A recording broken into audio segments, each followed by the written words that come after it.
तो छोड़ देना उस बाइक को, क्योंकि वो फिर आपको भाई भट्टा बैठा देगी भाई। ये तो सबसे ज़्यादा इंपॉर्टेंट है। आपने जान लिया दोस्तों सेकंड हैंड बुलेट आपको लेना चाहिए या नहीं लेना चाहिए 2026 में। मैंने डिटेल में plus points, minus points, positive negative सब बताए थे। आज मैं आपको बताने वाला हूँ कि सेकंड हैंड बुलेट लेने से पहले आपको क्या क्या चीज़ें ध्यान में रखनी चाहिए, जो कि सबसे ज़्यादा इंपॉर्टेंट है। अगर आपने ये चीज़ें ध्यान में नहीं रखी तो आप पछताओगे। तो चलिए शुरू करते हैं। सबसे पहले जब भी आप बुलेट लेने जाओ तो आप बुलेट को कोल्ड स्टार्ट करके ज़रूर देखो। कोल्ड स्टार्ट करने पे आपको समझ में आ जाएगा स्मूथ है या नहीं। अगर आपको नहीं समझ आता तो आप अपने साथ किसी मैकेनिक को ले जाओ या किसी बुलेट ओनर को ले जाओ जिसके पास ऑलरेडी बुलेट है या उसको एक्सपीरियंस है। दूसरा है स्मोक। भाई स्टार्ट करके अच्छे से रेस दो, बाइक में देखो धुआं तो नहीं निकल रहा है ना। ज़्यादा धुआं अगर निकल रहा है तो छोड़ देना उस बाइक को, क्योंकि वो फिर आपको भाई भट्टा बैठा देगी, आपकी जेब भारी कर देगी। और इसका जो इंजन का काम अगर आता है ना, स्मोक का मतलब इंजन काम, और इंजन के काम अगर इंजन खुला तो भाई बुलेट का आप समझ लो 30 से 35 हज़ार तक भी जा सकता है ईजिली। नेक्स्ट सेकंड पॉइंट भाई, ये तो सबसे ज़्यादा इंपॉर्टेंट है, गियर लीवर। गियर डाल के ज़रूर चेक कर लेना कि गियर शिफ्टिंग आपकी स्मूथ है या अटक रही है। ये भी काफ़ी ज़्यादा इंजन पे डिपेंड करता है। अगर ये अटक रहा है तो ज़रूर इंजन में कुछ काम है बाइक में या मांग रही है। अगर बिल्कुल स्मूथ है, चलाने में थोड़ा बहुत 1-2 किलोमीटर चलाने में कोई भी आपको नहीं लगा, बिल्कुल नॉर्मल बाइक की तरह स्मूथ है, तो ठीक है, आप ले सकते हो। चौथा है भाई चेचिस रस्ट। जैसे कि आपको मैं एक एग्जाम्पल के दिखाता हूँ। जैसे ये देखो, यहाँ पर आप देख रहे हो रस्टिंग है ना, और इसी रस्टिंग की वजह से ये क्रैक है। इसी तरीके से आप पूरी बुलेट की चेचिस को देखो ध्यान से, अच्छे से उजाले में देखो कि कहीं भी कोई जंग तो नहीं लगा हुआ। इससे बहुत ज़्यादा फ़र्क पड़ता है आपके फ्यूचर में इसको, क्योंकि इसकी जो चेचिस पे अगर आपको दिक्कत आ गई, कहीं से भी रस्टिंग हो गई, अगर आप कभी चेचिस में अगर देखो, ये जो पॉइंट है चेंज करवाने वाला पॉइंट है। अभी जो चेंचेस है भाई, चेंचेस का खर्चा बहुत मोटा होता है, मतलब 35-40 हज़ार रुपये, कभी कभी इसको भी पार कर जाता है, मैकेनिक पे डिपेंड करता है। अब मैं बात करूँ भाई अपना नेक्स्ट पॉइंट, तो आरसी और इंश्योरेंस इसका वैलिड है या नहीं है, जो कि सबसे ज़्यादा इंपॉर्टेंट है।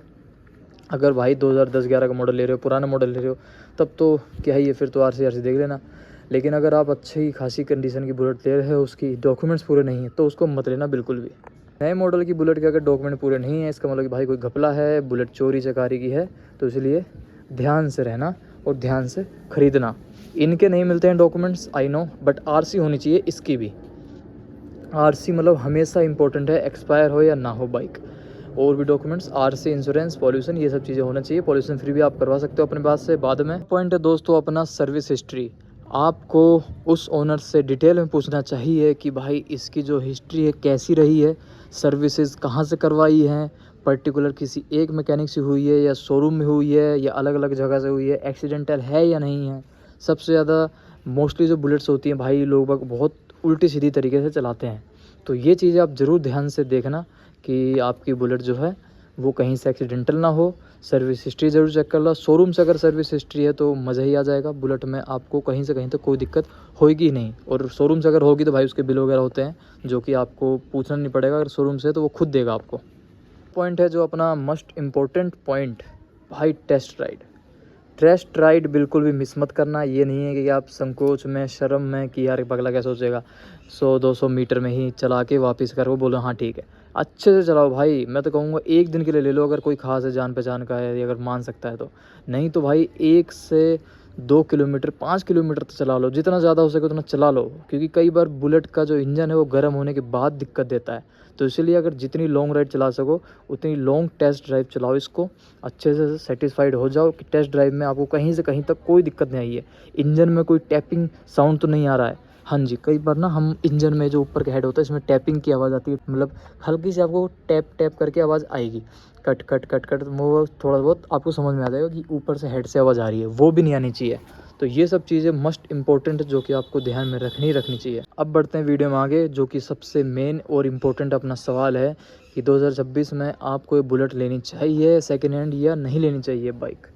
तो भाई देखो, अगर तुम बाइक की मतलब चाह रखते हो, बुलेट पसंद है, कोई ऐसी आपको पता है सारी चीज़ें ना कि बुलेट का क्या मेंटेनेंस कॉस्ट है, क्या क्या कुछ है, तब तो आप ले सकते हो, समझ में आता है। लेकिन अगर आपको डेली यूज़ के लिए चलाना है, रफली मेंटेनेंस भी चाहिए, उसकी मेंटेनेंस भी कम होनी चाहिए, एवरेज भी कम हो, तो बिल्कुल मत जाना बुलेट के साथ, नॉर्मल बाइक की तरफ जाओ भाई।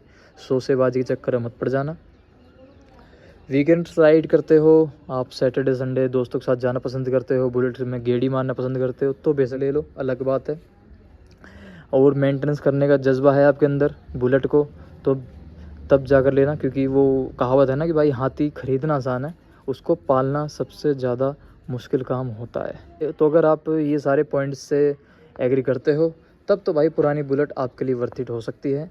लेकिन अगर आप डेली यूज़ के लिए, जैसे मैंने बताया, डेली ऑफिस से जाते आते हो और लो मेंटेनेंस बाइक चाहते हो, reliable start and go machine चाहते हो, तो पुरानी बुलेट तुम्हारे लिए नहीं है। मैं सीधा सीधा बोलता हूँ, सीधा नॉर्मल बाइक में जाना, पुरानी बुलेट में नहीं जाना।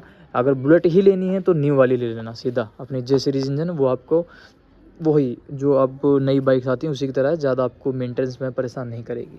मैं शॉर्ट में अगर बोलूँ तो भाई पुरानी बाइक, पुरानी बुलेट जो है वो एक सिर्फ बाइक नहीं है, ये एक प्रोजेक्ट है जो कि भाई प्रॉपर टाइम, केयर और पैसा मांगती है, और देना भी चाहिए। जब दिखेगा जब ही तो बिकेगा, तो वही वाली बात है। अगर तुम रेडी हो इसको संभालने के लिए, केयर करने के लिए, पैसा लगाने के लिए, तब तो ये बाइक तुम्हें बहुत मज़ा देगी।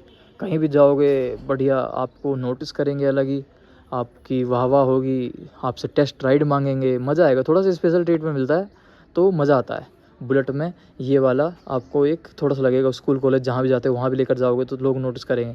और जो यार दोस्त और भी ज़्यादा बुलेट्स होते हैं भाई, बुलेट गैंग बन जाती है एक तरीके से कि हाँ भाई इसके पास बुलेट है, आजा चल सारे बुलेट ही बुलेट मिलके गेड़ी मारने चलते हैं।